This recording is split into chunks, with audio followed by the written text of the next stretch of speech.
Kolkata night ৰাইডাৰ্স সানৰাইজাৰ্স হায়দৰাবাদক ৮ উইকেটৰ বিশাল ব্যৱধানত পৰাস্ত কৰি তৃতীয়বাৰৰ কাৰণে IPLৰ খিতাপ দখল কৰিলে আৰু এই খিতাপৰ লগে লগে কলকাতা নাইট ৰাইডাৰ্ছে তৃতীয়গৰাকী সফলতম দল হিচাপে পৰিগণিত হ'ল আৰু কলকাতা নাইট ৰাইডাৰ্ছে ইয়াৰ পূৰ্বে 2012 আৰু 2014 ছিজনতো IPLৰ খিতাপ দখল কৰিছিলে। চলিত ছিজনত কলকাতা নাইট ৰাইডাৰ্ছে যি ধৰণে খেলিছে সেয়া টপ লেভেল ক্ৰিকেট আছিলে আৰু সম্পূৰ্ণ টিম এফৰ্ট আছিলে। দলৰ সকলোবোৰ সদস্যই যি ধৰণে পাৰফৰ্মেন্স কৰিছে সকলোৱে জয়ৰ কাৰণে কণ্ট্ৰিবিউট কৰিছে। প্ৰথমেৰে পৰাই দুই এজন খেলুৱৈ যদি ফৰ্মলৈ নাছিলে পিছলৈ টুৰ্ণামেণ্ট যিমানেই আগুৱাই গৈ আছিল যেন সিমানেই বিধ্বংসী ৰূপত উভতি আহিছিল। যেনেকৈ মিচেল ষ্টাৰ্ক প্ৰথমৰে পৰাই একেবাৰে ওপৰ জুপুৰি প্ৰত্যেকটো মেচতে 50তকৈ অধিক ৰান ব্যয় কৰি আছিলে মিচেল ষ্টাৰ্ক আৰু তেতিয়াই বহু সমালোচকৰ সন্মুখীন হ'বলগীয়া হৈছিল মিচেল ষ্টাৰ্কে আৰু 25 কৰোৰ টকাত ক্ৰয় কৰাৰ পিছতো নিজৰ পাৰফৰ্মেন্স উলিয়াব পৰা নাছিলে ভিতৰৰ পৰা মিচেল ষ্টাৰ্কে। কিন্তু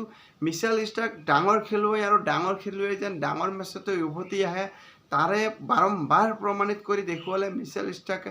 কোৱালিফায়াৰ 1 মেচখনতো মিচেল ষ্টাৰ্কে মেন অফ দ্য মেচৰ সন্মান লাভ কৰিছিল আৰু ফাইনেল মেচখনতো মিচেল ষ্টাৰ্কে প্ৰথম পাৱাৰ প্লেৰ ভিতৰত যি ধৰণে বলিং কৰিছিল সেয়া টপ লেভেল ক্ৰিকেট আছিলে আৰু মিচেল ষ্টাৰ্কে যি ধৰণেৰে আজি অভিষেক শৰ্মাক আউট কৰিছিলে আৰু সেই বলত যেন বিশ্বৰ যিমান ডাঙৰ খেলুৱৈয়ে নহওক আউট হ'বই আৰু যি ধৰণে আউট সুইং বল কৰি আউট কৰিছিলে। প্ৰথমতে বলটো ভিতৰৰ ফালে সোমাই গৈছিল পিছলৈ যি ধৰণে বাহিৰলৈ সুইং কৰিছিলে মিচেল ষ্টাৰ্কে সেয়া টপ লেভেলৰ ক্ৰিকেট আছিল আৰু অভিষেক শৰ্মাই যেন ইমান সুইং হ'ব বলটো ধৰিবই পৰা নাছিলে আৰু অতি কম সময়ৰ ভিতৰতে অভিষেক শৰ্মাই আউট হৈছিলে।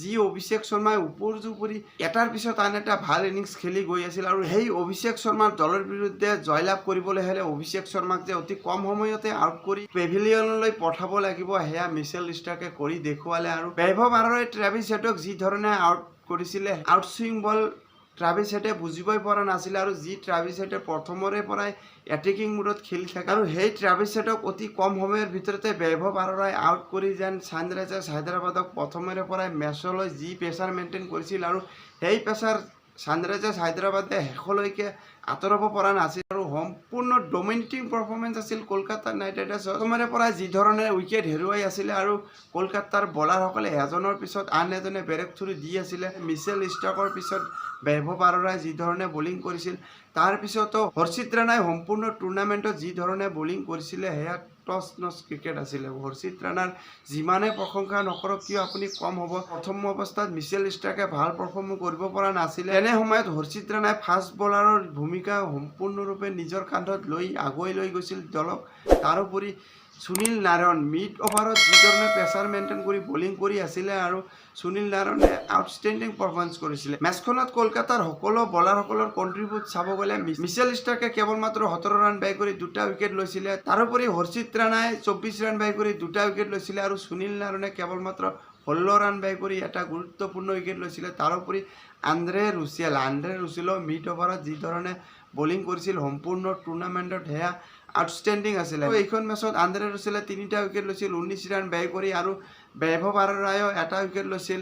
তাৰোপৰি বৰুণ চক্ৰৱৰ্তীও 9 ৰানৰ বিনিময়ত এটা উইকেট লৈছিল আৰু সম্পূৰ্ণ ছিজনত যদি চাব যায় কলকাতাৰ বলাৰসকলৰ পাৰফৰ্মেন্স মিচেল ষ্টাৰ্কে প্ৰথম 12টা মেচত 12টা উইকেট লৈ আছিল যদিও পিছলৈ নকআউট মেচত 2টা মেচতে 5টাকৈ উইকেট লৈছিল মিচেল ষ্টাৰ্কে আৰু ওপৰ জুপুৰি 2টাকৈ নকআউট মেচত মেন অফ দ্য মেচৰ সন্মান লাভ কৰিছিলে এই মিচেল ষ্টাৰ্কে আৰু সম্পূৰ্ণ ছিজনত মিচেল ষ্টাৰ্কে 17টাকৈ উইকেট লাভ কৰিছে। তাৰ পৰিৱৰ্তে হৰ্ষিত ৰাণাই 19টা উইকেট লাভ কৰিছে আৰু আন্দ্ৰে ৰুছেলো সমানে আগুৱাই গৈ 19টাকৈ উইকেট লাভ কৰিছিল। সুনীল নাৰায়ণেও 17টাকৈ উইকেট লাভ কৰিছে। বৈভৱ আৰোৰাই 12টা উইকেট লৈছিল আৰু বৰুণ চক্ৰৱৰ্তীয়েও এই ছিজনত 21টাকৈ উইকেট লৈ দ্বিতীয় সৰ্বাধিক উইকেট দখলকাৰী বলাৰ হিচাপে পৰিগণিত হৈছিল। মেচখনত কলকাতাৰ বলাৰসকলে সানৰাইজাৰ্ছ হায়দৰাবাদৰ বেটাৰৰ ওপৰত সম্পূৰ্ণ ডমিনেটিং চলাইছিল। ফাইনেলৰ দৰে ডাঙৰ ষ্টেজত হায়দৰাবাদৰ বেটাৰসকলে প্ৰথমৰে পৰাই যি প্ৰেছাৰৰ সন্মুখীন কৰিবলগীয়া হৈছিল আৰু শেষলৈকে সেই প্ৰেছাৰ আঁতৰাব পৰা নাছিল আৰু কেৱল মাত্ৰ 113 ৰানৰ ভিতৰতে অল আউট হৈ গৈছিল। অভিষেক শৰ্মাই 2 ৰানৰ স্ক'ৰতে আউট হৈছিল। ট্ৰেভিছ হেডো 19 ৰানতে আউট হৈছিল।